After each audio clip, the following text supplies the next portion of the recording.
आइए दोस्तों, आज हम एक और वीडियो देखते हैं। और इस वीडियो में हम देखेंगे कि बाइबल की पूरी कहानी किस तरह से बढ़ती है। तो काफ़ी लंबी कहानी है बाइबल में, लेकिन इसलिए कुछ भागों में ये वीडियो बनाना पड़ेगा। एक बारी में तो नहीं बन सकता, और ना ही हम सारी चीज़ों को गहराई में देख सकते हैं। बहुत संक्षेप में जो महत्वपूर्ण घटनाएं हैं उन्हें हम देखेंगे। और मेरी उम्मीद ये है कि ये वीडियो देखने के बाद आपको थोड़ा सा अंदाज़ा रहेगा, एक आइडिया लग जाएगा कि बाइबल की हर पुस्तक किस बारे में है और किस तरह से कहाँ से कहानी शुरू होती है, फिर दूसरी घटना, तीसरी घटना। कुछ घटनाएं ऐसी हैं जो आपको पता होंगी, तो लेकिन इस वीडियो में आपको ये पता लग जाएगा कि वो कहाँ फिट होती हैं। जो घटनाक्रम है बाइबल का, उसमें वो कहाँ पे आती हैं। और आज के वीडियो के बाद एक और हम वीडियो देखेंगे, मैं बनाऊंगा, जिसमें हम बाइबल की पुस्तकों के नाम रख के एक तरफ, और फिर देखेंगे कि जो ये घटनाक्रम होता है, कौन सी बाइबल की पुस्तक किस घटना के बारे में बताती है। तो उसको भी हम देखेंगे। आज का वीडियो हम शुरू करते हैं। ये लाभदायक होगा उन लोगों के लिए जिन्होंने थोड़ी बाइबल पढ़ी है, या जिन्हें बिल्कुल भी ज्ञान नहीं है कि बाइबल में क्या लिखा है, कौन सी पुस्तक में क्या लिखा है, या जिन लोगों को इधर और उधर से थोड़ी थोड़ी कहानियाँ पता हैं। तो मैं आशा करता हूँ कि आपको इससे सीखने को मिलेगा। हो सकता है कि ये वीडियो लंबा रहे, तो आप इस पे ध्यान करके और देखिए कि कहानी किस तरह से आगे बढ़ती है। सबसे पहली जो बाइबल की पुस्तक है उसका नाम है उत्पत्ति। और उत्पत्ति की जो किताब है उसमें किस तरह परमेश्वर ने संसार की सृष्टि की, रचना की, इसके बारे में बताया हुआ है। तो उसके उत्पत्ति की किताब के पहले 12 अध्याय अगर हम देखते हैं तो उसमें हमें दिखेगा, और ये ऊपर आपको एक टाइमलाइन नज़र आ रही है। ये यीशु मसीह का आगमन है, और इससे कितने साल पहले ये घटना हो रही है, ये यहाँ पे दर्शाया हुआ है इस पीले एरो के द्वारा। तो अभी 4000 साल से पहले की बात है। यीशु मसीह के आने से 4000 साल पहले की यहाँ पे बात चलती है, जहाँ पे उत्पत्ति में शुरुआत होती है कि परमेश्वर ने किस तरह से सृष्टि की रचना की। परमेश्वर ने सबसे पहले अंधियारे को, उजाले को बनाया, दोनों को अलग किया। परमेश्वर ने आकाश और पृथ्वी को बनाया, ज़मीन और पानी को बनाया, पानी में रहने वाले जंतुओं को उत्पन्न किया, ज़मीन के ऊपर पेड़ पौधों को बनाया, और फिर ज़मीनी जानवरों को बनाया, और फिर परमेश्वर ने अपने स्वरूप में इंसान को बनाया। तो जो पहले इंसान थे उनका नाम था आदम और हवा। इन दोनों को परमेश्वर ने एक वाटिका में रखा जिसका नाम था अदन की वाटिका। इस वाटिका में परमेश्वर ने उनसे कहा कि तुम हर पेड़ का फल खा सकते हो, लेकिन एक पेड़ है जिसका फल तुम्हें नहीं खाना। जिस दिन उस पेड़ का फल खाओगे उस दिन तुम्हारी मृत्यु हो जाएगी। और उस पेड़ का फल जो था वो सही और गलत की पहचान का फल था। मतलब जिस दिन वो फल खाते उन्हें सही और गलत की पहचान हो जाती। अभी तक उन्हें पता नहीं था कि गलत काम क्या होता है। तो दोबारा हम बहुत लंबे में, गहराई में तो नहीं जाएंगे, लेकिन हम देखते हैं कि किस तरह इंसान ने, जो परमेश्वर ने उनको बोला था, परमेश्वर की बात नहीं मानी, और उस पेड़ का फल पहले हवा ने खाया और फिर अपने पति आदम को दे दिया, जिसके कारण दुनिया में पाप आ गया, संसार में पाप आ गया। और जो एक श्राप था वो इंसान के ऊपर आ गया कि अब उसकी मृत्यु भी होगी, और उसे मेहनत करके रोटी खानी पड़ेगी। जो औरत थी उसको यह बोला कि तू दुख में बच्चे जनेगी।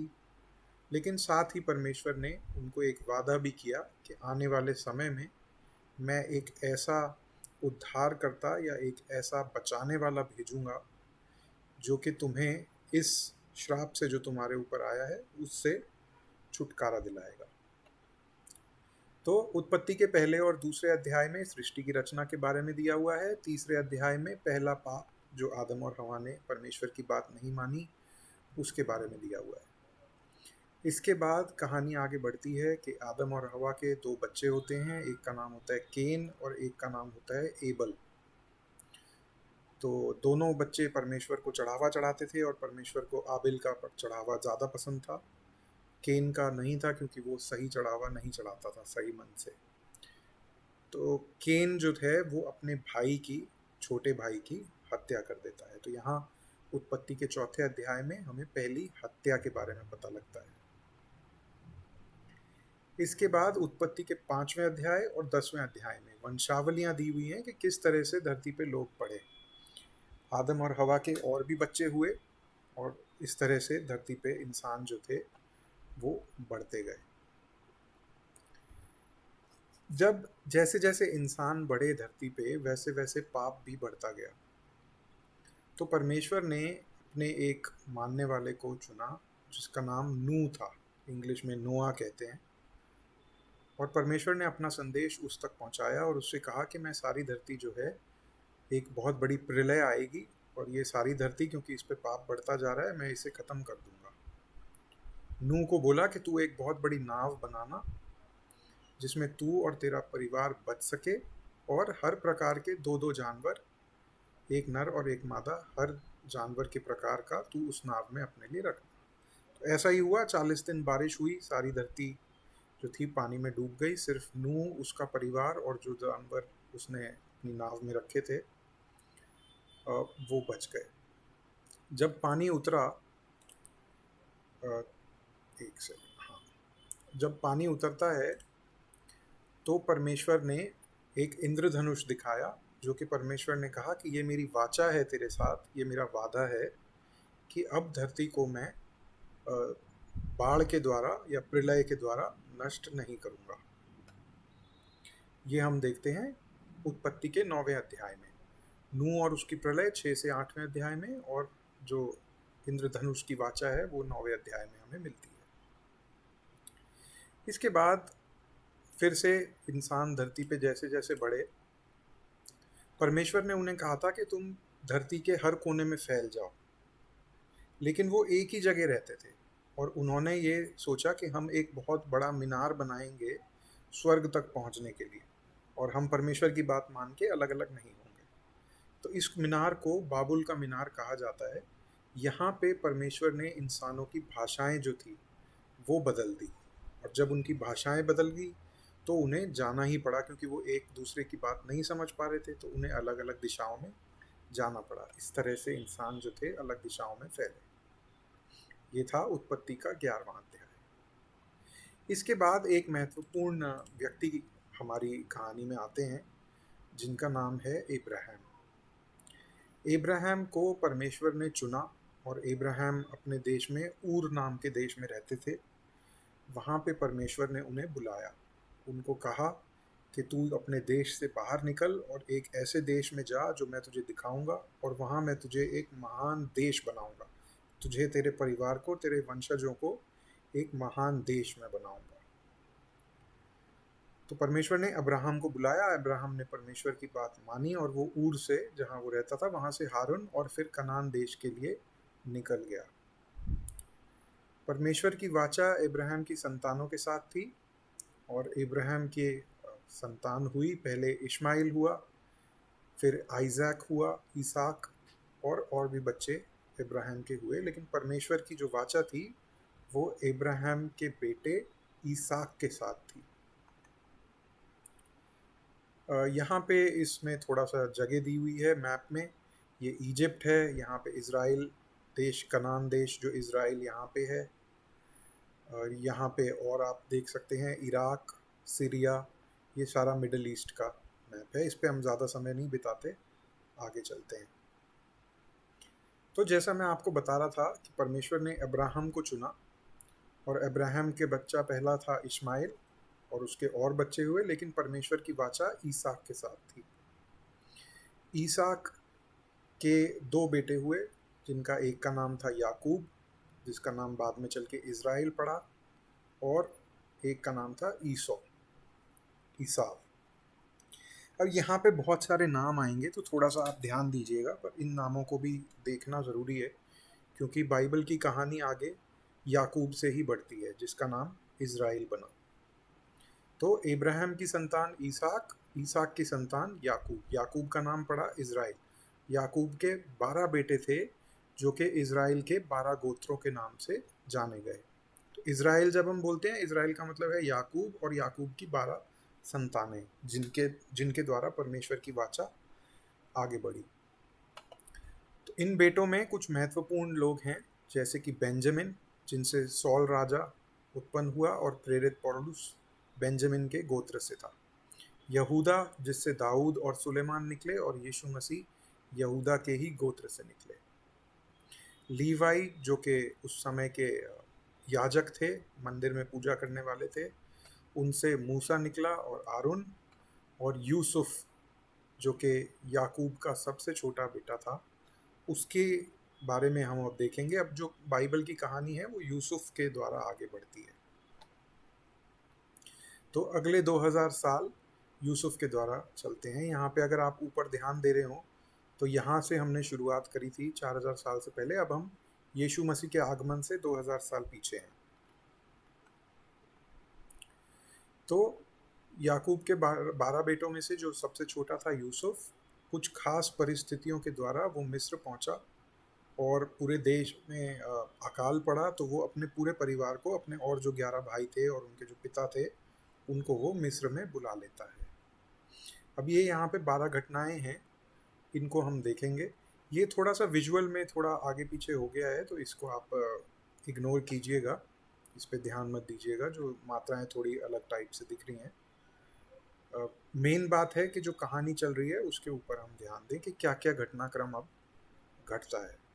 तो यूसुफ जो था वो मिस्र चला गया और वहाँ पे उसने अपने परिवार को बुला लिया।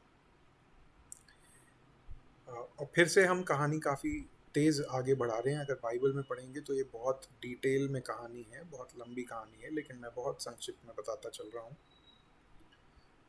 तो इज़राइल जो था वो मिस्र देश के अंदर पहुँच गया, यूसुफ और उसके बाकी 11 भाई। और आगे चल के कुछ समय जब निकला तो मिस्र के लोगों ने इनको बंदी बना लिया, इज़राइल को। और ये 430 साल तक मिस्र के अंदर बंदी बन के रहे। इसके बाद परमेश्वर ने एक मूसा नाम के व्यक्ति को चुना, ये भी बहुत महत्वपूर्ण है। उनको चुना कि वो अपने लोगों को मिस्र की बंदगी में से बाहर निकालें और कनान देश, जो कि परमेश्वर ने अब्राहम को वादा किया था कि मैं तुम्हें और तुम्हारे बच्चों को एक महान देश बनाऊंगा, वो कनान देश तक मूसा उनको लेके जाए। तो मूसा के नेतृत्व में इन लोगों का, इज़राइल के लोगों का वहाँ से बाहर निकलना हुआ, जिसे निर्गमन कहते हैं। ये दूसरी पुस्तक बाइबल की जिसका नाम निर्गमन है, यहाँ पे हम आ गए हैं। ये यीशु मसीह के आने से लगभग 1600 साल पहले की बात है। जब ये लोग, इज़राइल पूरा मिस्र से बाहर निकल गया, तो परमेश्वर ने मूसा को व्यवस्था दी, जो नियम थे जिसको लॉ बोलते हैं, परमेश्वर ने मूसा को दिया।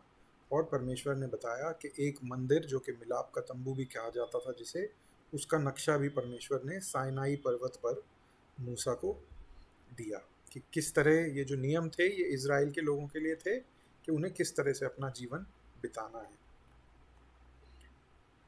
मिस्र से निकलने के बाद ये 450, लगभग 430 साल तक मिस्र में रहे, लेकिन उससे निकलने के बाद भी इज़राइल के लोगों को 40 साल रेगिस्तान में अपने अविश्वास के कारण भटकना पड़ा। वो जो उनको प्रॉमिस्ड लैंड जिसे कहते हैं, जो कनान देश था, उसमें पहुंचने में उन्हें और 40 साल लग गए, क्योंकि उन्होंने परमेश्वर पे विश्वास नहीं किया और वो कुड़कुड़ाते थे, अलग अलग चीज़ों की मांग करते थे, कभी पानी के लिए, कभी खाने के लिए, इन सब चीज़ों के लिए वो कुड़कुड़ाते थे और परमेश्वर पे विश्वास नहीं दिखाते थे। इस कारण उन्हें वहाँ रेगिस्तान में भटकना पड़ा।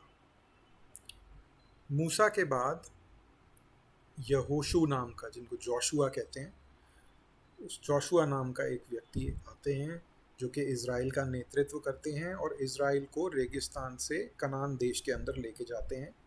और वहाँ जो आसपास उनके दुश्मन थे उनके ऊपर जोशुआ के साथ इज़राइल जीत पाता है और उस जगह पे रहना शुरू करता है।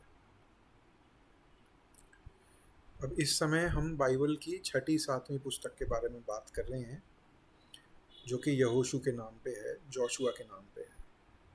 अच्छा, अब कहानी आगे बढ़ती जाएगी, लेकिन मैं आपको बाइबल की पुस्तकों के बारे में नहीं बताऊंगा। उसके लिए एक अलग वीडियो बनाऊंगा जिसमें आपको दिखाऊंगा कि कौन सी पुस्तक में सारी पुस्तकों के नाम लिख के कौन सी पुस्तक में क्या कहानी है। अभी जो हमारी कहानी है उसी को हम फॉलो करते चलते हैं। तो यहोशू, इनका नेतृत्व किया यहोशू ने कनान देश में, और यहोशू के बाद कुछ न्यायी आए, कुछ लोग आए जिन्होंने इज़राइल का नेतृत्व किया, जिनको हम न्यायियों के नाम से जानते हैं। उनमें से एक सैमसन थे, जिनका आप यहाँ पे देख रहे हैं, जो अपनी ताकत के लिए मशहूर थे।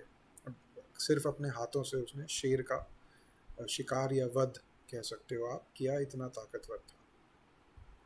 तो न्यायियों का समय आया, न्यायियों ने इज़राइल के ऊपर नेतृत्व रखा। जो आसपास के लोग लड़ाई करते थे, इज़राइल देश से लड़ने आते थे, उनको हराने में जो न्यायी थे उन्होंने मदद करी। इसके बाद हम देखते हैं कि इज़राइल ने एक राजा की मांग करी कि जिस तरह सब बाकी सब देशों के राजा हैं उस तरह ही हमारे भी राजा होने चाहिए।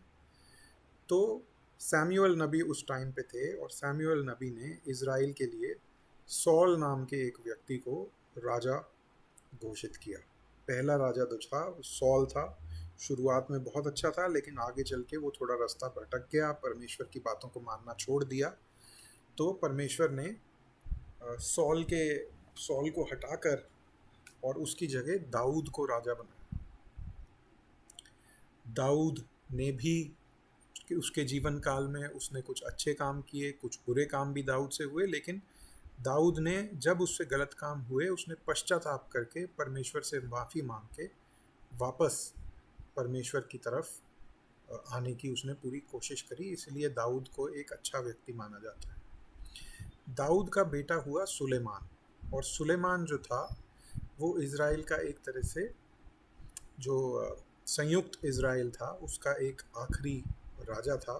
क्योंकि क्या हुआ, सुलेमान राजा के बाद इज़राइल के बीच में गृह युद्ध हो गया।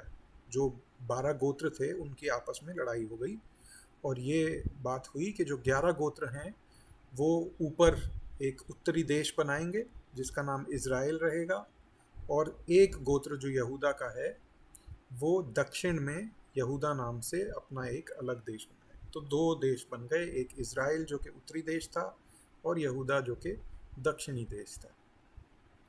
सुलेमान राजा के बाद ये 2 हिस्से हो गए इज़राइल देश के। जो उत्तरी इज़राइल था, उत्तरी देश इज़राइल, इसके 19 राजा हुए, और जो कि सब के सब बुरे थे। किसी ने भी परमेश्वर की बात नहीं मानी, जो परमेश्वर के नियम थे, व्यवस्था थी, उनके ऊपर नहीं चले, जिसके कारण असीरियन एम्पायर जो था, असीरिया देश ने इनके ऊपर धावा बोल दिया और इनको कब्जा करके इन लोगों को बंदी बनाकर पूरे इज़राइल के लोगों को ले गए। इज़राइल की जो उत्तरी देश है, अब ये 1948 में ये लोग वापस आए हैं। उस समय तक, मतलब आप देख लीजिए, यीशु मसीह के आने से लगभग 700 साल पहले और 1948, तो 2600 साल के बाद ये 2500-2600 साल के बाद ये वापस अपने देश में आए हैं। वरना ये ख़त्म हो गए थे, फैल गए थे दुनिया में, इनका कोई अता पता नहीं था। ये तो था उत्तरी राज्य। जो दक्षिणी राज्य था जिसका नाम यहूदा था, जो कि एक गोत्र ने, यहूदा गोत्र ने मिलके बनाया था, इसमें भी 19 राजा हुए और एक रानी हुई।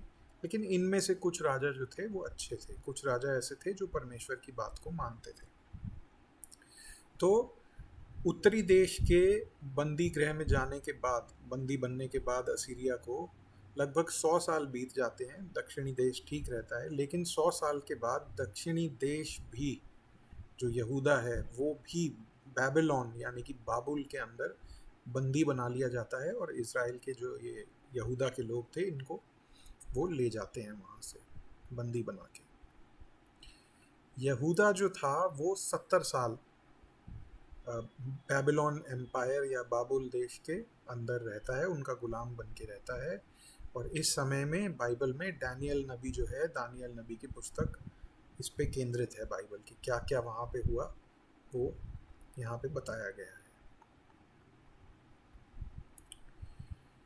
इसके बाद जब ये 70 साल हो जाते हैं तो यहूदा के लोग कुछ वापस आते हैं यरूशलेम, अपने जो उस समय के राजा थे उनसे परमिशन लेके, और वापस आके वो जो परमेश्वर ने मंदिर, जिसकी व्यवस्था के टाइम पे मूसा को बताया था और सुलेमान ने जो मंदिर बनाया था, उस मंदिर को दोबारा बनाने की प्रयास करते हैं, बना भी लेते हैं कुछ हद तक। और जो इनका देश था यरूशलेम, जो शहर था, उसकी भी दीवारें चारों तरफ ये बना लेते हैं। तो मंदिर बना लेते हैं और दीवारें बना लेते हैं, और यहूदी जो थे वो यरूशलेम में वापस आना शुरू कर देते हैं इस समय पे। तो ये हमने देखी जो 12 घटनाएं पूरी हो जाती हैं। यूसुफ का मिस्र में जाना, यूसुफ तक की तो कहानी आपको पता लगी गई कि आदम और हवा थे, उनका बेटा केन और एबल था। केन के बाद फिर नोआ की कहानी आती है, नोआ ने कैसे नाव बनाई, लोगों को बचाया। उसके बाद टावर ऑफ बैबल, जो बैबुल का मीनार था, बाबुल का, वहाँ पे हमें पता लगता है। उसके बाद हमें इब्राहिम के बारे में पता लगता है कि परमेश्वर ने इब्राहिम को बुलाया, उसका बेटा आइसैक, उसके साथ परमेश्वर की वाचा थी। और फिर याकूब और ईसौ, और याकूब का जो 12 बेटे थे उनमें से एक था यूसुफ। तो यूसुफ का मिस्र में जाना यहाँ पे दिया हुआ है। उसके बाद मूसा का मिस्र से बाहर निकालना, इज़राइल को मूसा का नियम मिलना, इज़राइल का रेगिस्तान में भटकना 40 साल तक। उसके बाद यहोशू ने कनान देश में जो जीत हासिल की, जो परमेश्वर ने वादा किया था, वो देश उन्हें मिल गया। न्यायियों ने उनका नेतृत्व किया वहाँ पे। उसके बाद जब उन्होंने राजा मांगा तो सौल, दाऊद और फिर सुलेमान, ये 3 राजा उन्हें मिले। इज़राइल के 2 टुकड़े हो गए, जो उत्तरी देश था उसका नाम इज़राइल ही रहा, और जो दक्षिणी देश था उसका नाम यहूदा हो गया। इज़राइल को असीरिया, अशरूर शायद इसको कहा जाता है, अशरूर एम्पायर, ये इनको बंधक बना के ले गया। और जो साउथ का था, जो दक्षिणी था, उसको यहूदा वहाँ पे कुछ साल तक ठीक रहा, लेकिन फिर वो बाबुल उनको ले गया 100 साल के बाद। जो उत्तरी देश था उसके बंदगाई में जाने के 100 साल बाद दक्षिणी देश भी बंदगाई में चला गया। लेकिन 70 साल बाद वो वापस आए और उन्होंने अपना मंदिर और यरूशलेम की दीवारें जो थी वो दोबारा बनाई। अब ये समय जब वापस आए, यीशु मसीह के आगमन से लगभग 470 या 480 साल पहले की बात है। तो इस वीडियो को हम यहीं पे रोकते हैं। इसका अगले भाग में मैं आपको बताऊंगा कि एक तो बाइबल की पुस्तकें किस हिसाब से बताई गई हैं, क्या क्या उनमें कहानी है, हर पुस्तक में किस कहानी है। जब आपको अब थोड़ा अंदाज़ा लग गया है कि क्या कहानी चलती है, तो उसको देखेंगे और फिर कहानी आगे यहाँ से हम पढ़ाएंगे। एक बात बहुत सबसे महत्वपूर्ण ये है कि जब आदम और हवा ने पाप किया, तब से लेकर परमेश्वर ने हमेशा एक उद्धारकर्ता, एक बचाने वाले, एक सेवियर का वादा इंसानों से किया।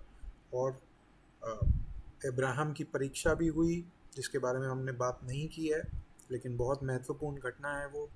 इब्राहिम की परीक्षा में परमेश्वर ने देखा कि हाँ, इब्राहिम मेरे पे विश्वास करता है और इसके विश्वास के द्वारा मैं इसे धर्मी ठहराता हूँ। तो परमेश्वर ने हमेशा ये दिखाया कि जो व्यक्ति परमेश्वर और उसकी योजना पे विश्वास करता है, उस व्यक्ति को परमेश्वर धर्मी गिनता है।